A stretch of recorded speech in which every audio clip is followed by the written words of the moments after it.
Hello guys, இன்னைக்கு நம்ம Rebirth of ultimate master மான்வாவோட 11வது எபிசோட எக்ஸ்பிளனேஷன் தான் பார்க்க போறோம். இதுக்கு முன்னாடி போட்ட 10 சாப்டரோட எக்ஸ்பிளனேஷன் பார்க்காதீங்க, பார்த்துட்டு வந்துருங்க. அப்போ அந்த சாப்டரோட எக்ஸ்பிளனேஷன் புரியும். சரி வாங்க வீடியோக்குள்ள போலாம். போன எபிசோட லாஸ்ட்ல என்ன நடந்திருக்குன்னா, அந்த கானரும் அவனோட அங்கிளும் நம்ம ஹீரோவை அந்த பிரச்சனையில மாட்டி விடணும் அப்படின்னு ரொம்பவே ஆர்வமா இருந்திருப்பானுங்க.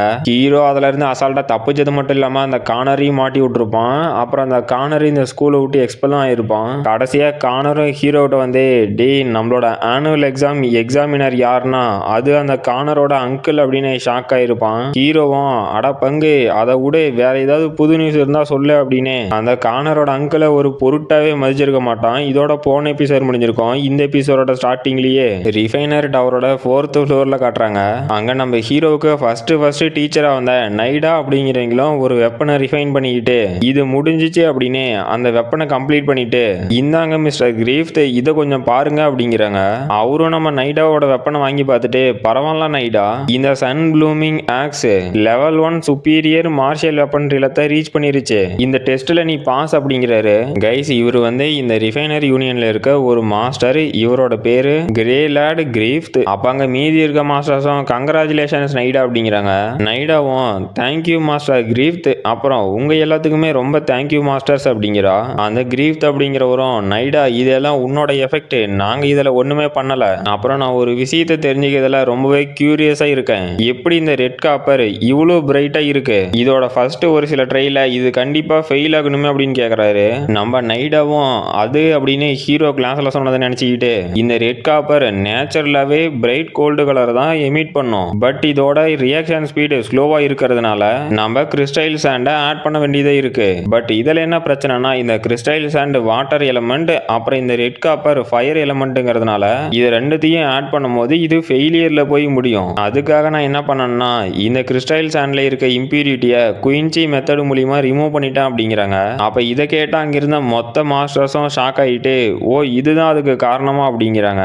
அந்த கிரீஃப்டும், நைடா நீ இப்ப பண்ணின ரிசர்ச்னால இந்த கல்வாடாவில் நீ ரியல் ரிஃபைனர் இல்லத்துக்கான ஃபர்ஸ்ட் ஸ்டெப்பை எடுத்து வச்சிருக்க. இதை பத்தி நான் எம்பரர் கிட்ட சொல்லி நாளைக்கு உனக்காக ஒரு பேன்க்யூட்டை ரெடி பண்றேன் அப்படிங்கிறாரு. அப்ப அந்த கிரீஃப்ட்டுக்கு லெஃப்ட் சைடு இருக்க மாஸ்டரும், நைடா உன்னோட யோசனைகள்லாம் ரொம்ப இம்ப்ரெசிவா இருக்கு அப்படிங்கிறாரு. நைடாவும், கிரிவின் உண்மையிலேயே ஆசம், ஏன்னா இந்த மாஸ்டர்ஸுக்கு இந்த குயின்சி மெத்தட் யூஸ் பண்ணி கிறிஸ்டைல் சாண்ட்ல இருக்க இம்பியூரிட்டியை ரிமூவ் பண்ண முடியும் அப்படிங்கிற மெத்தட் தெரியல. நீ யார் தாண்டா சாமி அப்படின்னு நினைச்சுக்கிட்டு, மிஸ்டர் கிரீஃப்ட் எனக்காக மெஜஸ்டிக் கிட்ட பேன்க்யூட் மட்டும் ரெடி பண்ண வேணாம்னு சொல்லுங்க. நான் ரியலி இந்த மாதிரி ஃபேமஸா இருக்கிறத விரும்ப மாட்டேன் அப்படிங்கிறாங்க. அப்ப அந்த கிரீஃப்ட் பக்கத்துல இருக்கவரும், நார்மலாவே இந்த கல்வாடாவில் யாராவது ஒருத்தர் ஃபர்ஸ்ட் ஸ்டேஜ் ரிஃபைனிங் இல்லத்தையோ அப்படி இல்ல மார்ஷியல் கிராண்ட் மாஸ்டர் இல்லத்தையோ ரீச் பண்றாங்க அப்படின்னா அவங்களுக்கு பேன்க்யூட் கண்டக்ட் பண்ணி இந்த கோர்ட்ல இருக்க இம்பார்ட்டன்ட் மினிஸ்டர் எல்லாம் இன்வைட் பண்ணி இந்த கண்ட்ரி ஃபுல்லா இதை செலிப்ரேட் பண்ணுவாங்க. நைடா நீ இந்த கல்வாடாவிலேயே கிஃப்டட் பர்சன், ஏன்னா யங் ஏஜ்லயே மார்ஷியல் மோனராச் இல்லத்தை ரீச் பண்ணிட்ட. இப்ப நீயே லெவல் 1 ரிஃபைனர் அப்படிங்கிறாரு.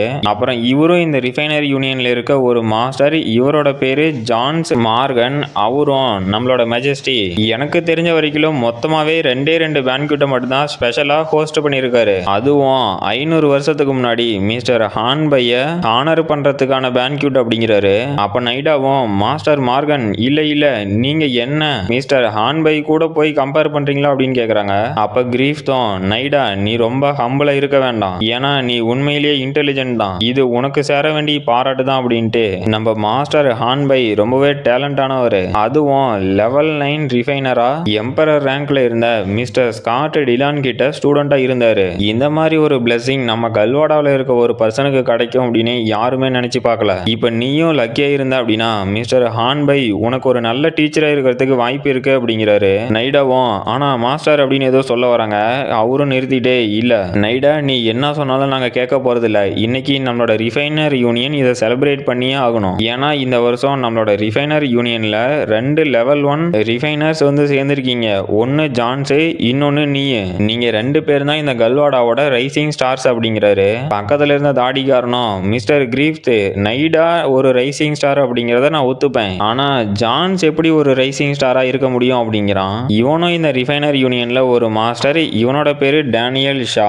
அந்த டேனியலும் நான் தப்பா சொல்லல அப்படின்னா அந்த ஜான்ஸ் இப்போ பாய்சன் ஆயிருக்கான், அவன் சீக்கிரமே சாகிறதுக்கு வாய்ப்பு இருக்கு அப்படிங்கிறாரு. இதை கேட்டு அங்க இருந்த மொத்த பேரும், நீ என்னடா சொல்ற அப்படின்னு ஷாக் ஆகிட்டு நம்ம கிரீஃப் தான் டேனியல் நீ என்ன சொல்ற, இதுக்கு என்ன அர்த்தம் அப்படின்னு கேக்குறாரு. அந்த டேனியலும் இது ரொம்பவே சிம்பிள் தான் அப்படின்னு ஏதோ சொல்ல வராரு. நம்ம நைடாவும் மிஸ்டர் கிரீஃப் நான் இங்கிருந்து கிளம்பட்டுமான்னு கேக்குறாங்க. கிரீஃப் தான் நைடா நீ டெஸ்ட்டை பாஸ் பண்ணிட்ட, இப்போ அஃபிஷியலா நீயுமே இந்த ரிஃபைனர் யூனியன்ல ஒரு மெம்பர் தான், அதனால நீ இங்க இருக்கலாம் அப்படின்ட்டு நீ கன்டினியூ பண்ண டேனியல் அப்படிங்கிறாரு. அந்த டேனியலும் ஜான்ஸ் டாடு போன எக்ஸாம்ல சீட்டிங் பண்ணியிருக்கான், ஏன்னா ஃபார்விடனான இன்விண்ட் ஸ்டோனை யூஸ் பண்ணதை இன்வெஸ்டிகேஷன்ல ஃபைன் பண்ணியிருக்கோம், அதோட சைடு எஃபெக்ட்னால அவன் பாய்சன் ஆயிருக்கலாம் அப்படிங்கிறாரு. அப்ப மார்கனும் டேனியல் நீ என்ன சொல்ற, அந்த இன்விண்ட் ஸ்டோனை யூஸ் பண்ணாங்க அப்படின்னா அவங்க தன்னைத்தானே அழிச்சிக்கிறதா அர்த்தம், இதை எப்படி அவன் யூஸ் பண்ணியிருக்கான் அப்படின்னு நீ கண்டுபிடிச்ச அப்படின்னு கேக்குறாரு. பக்கத்துல இருக்க மாஸ்டர்ஸுமே அவன் மட்டும் இதை யூஸ் பண்ணியிருந்தான் அப்படின்னா இதுக்கு கியூரே இல்ல, அவன் கண்டிப்பா சாக வேண்டியதுதான் அப்படிங்கிறாங்க. நம்ம கிரீஃப் தான் டேனியல் நீ என்ன சொல்றன்னு தெரியுதா அப்படின்ட்டு, எனக்கு தெரிஞ்சு உனக்கும் ஜான்ஸுக்கு நடுவில் ஏதோ பிரச்சனை போயிட்டு இருக்குன்னு நினைக்கிறேன், இருந்தாலுமே அவன் இப்ப ரிஃபைனர் அப்ரண்டிஸ் லெவல்ல இருக்கான், நீ எந்த ஒரு எவிடன்ஸுமே இல்லாம எப்படி அவனை அக்யூஸ் பண்ணலான்னு கேக்குறாரு. அந்த டேனியலும் நான் எந்த எவிடன்ஸும் இல்லாம அவரை அக்யூஸ் பண்ணுவேன்னு நினைக்கிறீங்களா, நானே பர்சனலா ஒருத்தனை சென்ட் பண்ணி செக் பண்ணனதுல இது வரைக்கும் ஜான்ஸ் இந்த இன்விண்ட் ஸ்டோன்னால ஏற்படக்கூடிய சைடு எஃபெக்ட்டுக்காக ஆன்டிடோட்டை பர்ச்சேஸ் பண்ணியிருக்காரு அப்படின்னா அவரு கண்டிப்பா பாய்சனால் அஃபெக்ட் ஆகி சாகோட விளிம்புல இருக்கிறதுக்கு வாய்ப்பு இருக்கு. ஆனா அவருக்கு தெரியாதது என்னன்னா இந்த இன்விண்ட் ஸ்டோன்னால ஏற்படக்கூடிய பாய்சனுக்கு ஆன்டிடோட்டே கிடையாது, ஈவன் அதுக்கான ஆன்டிடோட் கிடைச்சாலுமே அது ரொம்ப லோ கிரேட்ல இருக்க பில்ஸா தான் இருக்க முடியும், அதனால அந்த ஜான்ஸ் டாடு நமக்கு இனிமே உதவ மாட்டான் அப்படிங்கிறாரு. நம்ம கிரீஃப் தான் ஜான்ஸ் டாடை இங்க வர சொல்லுங்க, அவன் எவ்வளவு பெரிய வேலை பண்ணிட்டு இருந்தாலும் அதை விட்டுட்டு சீக்கிரமா இங்க வர சொல்லுங்க அப்படிங்கிறாரு. அப்ப நம்ம நைடாவும் மிஸ்டர் கிரீஃப் இந்த கல்வாடாவில் இருக்கக்கூடிய 3வது செகண்ட் லெவல் ரிஃபைனர், அது மட்டும் இல்லாம இவரு இந்த ரிஃபைனர் ஆக்குபேஷன்ல இருக்க யாராவது தப்பு பண்ணாங்க அப்படின்னா அவங்கள சும்மா விட மாட்டாரு அப்படின்னு நினைக்கிறாங்க. அப்புறம் நம்ம ஜான்ஸும் வந்துட்டு மிஸ்டர் கிரீஃப் உங்களுக்கு என்னோட வணக்கம் அப்படின்ட்டு, நீங்க தானே நைடா, நான் கேள்விப்பட்டேன் நீங்களும் ஃபர்ஸ்ட் ஸ்டேஜ் ரிஃபைனரா மாறிட்டீங்களாம், உண்மையிலேயே நீங்க ஒரு டேலண்டடான பர்சன் தான், நீங்க டாப் 5 ஸ்கேர்டு காட்ஸ் கமாண்டர் அளவுக்கு பவர்ஃபுல்லா இருக்கீங்க அப்படிங்கிறாரு. நம்ம நைடாவும் மிஸ்டர் டாடு நான் என்னதான் பவர்ஃபுல்லா இருந்தாலும் எனக்கு மேல 4 கமாண்டர்ஸ் இருக்காங்க, சோ நான் ஜஸ்ட் லக்கி தான் அப்படிங்கிறாங்க.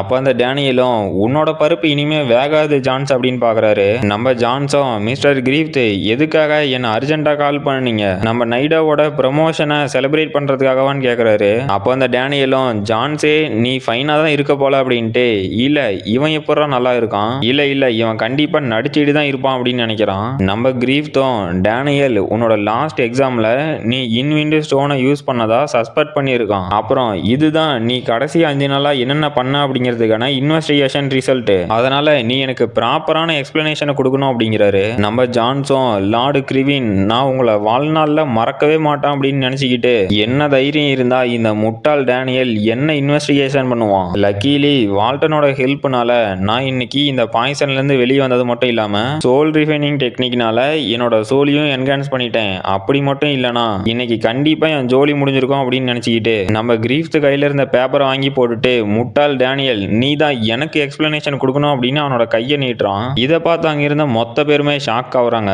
பார்த்தா நம்ம ஜான்ஸோட கையில அந்த பாய்சனோட சைடு எஃபெக்டே தெரியல. அப்ப அந்த மோரானும் இவனோட கையை பார்க்கும் போது இன்விண்ட் ஸ்டோன்னால கரப்ட் ஆன மாதிரி இல்ல, இது ரொம்பவே நார்மலா இருக்கு அப்படிங்கிறாரு. அந்த டேனியல்லாம் மிரண்டு போயிட்டு இதுக்கு வாய்ப்பே இல்ல, இன்விண்ட் ஸ்டோன்னால ஏற்பட்ட பாய்சனுக்கு கியூரே கிடையாது, இங்க என்னடா நடக்குது அப்படின்னு ஷாக் ஆயிட்டு, நான் என்னோட டிவைன் சென்ஸை யூஸ் பண்ணி உன்னோட பாடியை எக்ஸாமின் பண்ண போறேன், நீ ஈவன் இன்விண்ட் ஸ்டோன்னால ஏற்பட்ட பாய்சனுக்கு கியூரை கண்டுபிடிச்சே இருந்தாலும் உன்னோட சோல் பவர் நெக்ஸ்ட் லெவலை ரீச் பண்ணியிருக்காது, அது மூலியமா நீ ஃபேக் ஆனவன் அப்படின்னு என்னால நிரூபிக்க முடியும் அப்படின்னு நம்ம ஜான்ஸ் மேல அவனோட சோல் பவரை யூஸ் பண்ண போறான். ஜான்ஸும் டே முட்டாள் உன்னால என்ன எக்ஸாமின் பண்ண முடியும்னு நினைச்சிட்டியா அப்படின்னு அவனோட சோல் பவரை ரிசீஸ் பண்ணிட்டு நம்ம ஜான்ஸ் அவனோட சோல் பவரை ரிலீஸ் பண்றான். இதுல நம்ம டேனியல்லாம் வாயில இருந்து ரத்தம் கக்கிக்கிட்டு இல்ல இது எப்போ நடந்துச்சு அப்படின்னு ஷாக் ஆகிறான். அப்புறம் கைஸ் இந்த மான்னாவில் இருக்க கல்டிவேஷன் நிலத்தை பத்தி சொல்றாங்க. மார்ஷல் கல்டிவேட்டரா இருந்தா மார்ஷல் அப்ரெண்டிஸ் ஆகிறதுக்கு 1ல இருந்து 7 சக்கராவை ஓபன் பண்ணியிருக்கணும். அப்புறம் மார்ஷல் அப்ரெண்டிஸ்ல இருந்து நெக்ஸ்ட் லெவலுக்கு பிரேக் த்ரூ பண்றதுக்கு 1ல இருந்து 9 ஸ்டாரை ரீச் பண்ணியிருக்கணும். இதே மாதிரி தான் மார்ஷல் இல்லத்துல ஹெவன் இல்லத்தை ரீச் பண்ற வரைக்குமே 1ல இருந்து 9 ஸ்டாரை பிரேக் த்ரூ பண்ணியிருக்கணும். இதுவே ரிஃபைன்டு கல்டிவேட்டர்ஸை பொறுத்த வரைக்கும் ரிஃபைன்டு அப்ரெண்டிஸ் லெவல் 1 ரிஃபைனர், லெவல் 2 ரிஃபைனர் அப்படின்னு லெவல் 9 ரிஃபைனர் வரைக்கும் இருக்கு. சைட்ல இருக்க பிக்சர் எல்லாம் ஒவ்வொரு இடத்தோட மார்ஷல் எம்பலம். இதுல இருக்க ஒரு சில எம்பலத்தை நீங்க பார்த்துருக்கிறதுக்கு வாய்ப்பு இருக்கு. இருக்குது, அதை எங்கே பார்த்தீங்க அப்படின்னு கமெண்ட் பண்ணிடுங்க. அப்புறம் இதோட இந்த எபிசோட் முடிஞ்சு போச்சு. இந்த வீடியோ பிடிச்சிருந்துச்சுன்னா மறக்காம லைக் பண்ணுங்கள், ஷேர் பண்ணுங்கள், சப்ஸ்கிரைப் பண்ணுங்கள். நம்ம அடுத்த வீடியோவில் பார்க்கலாம்.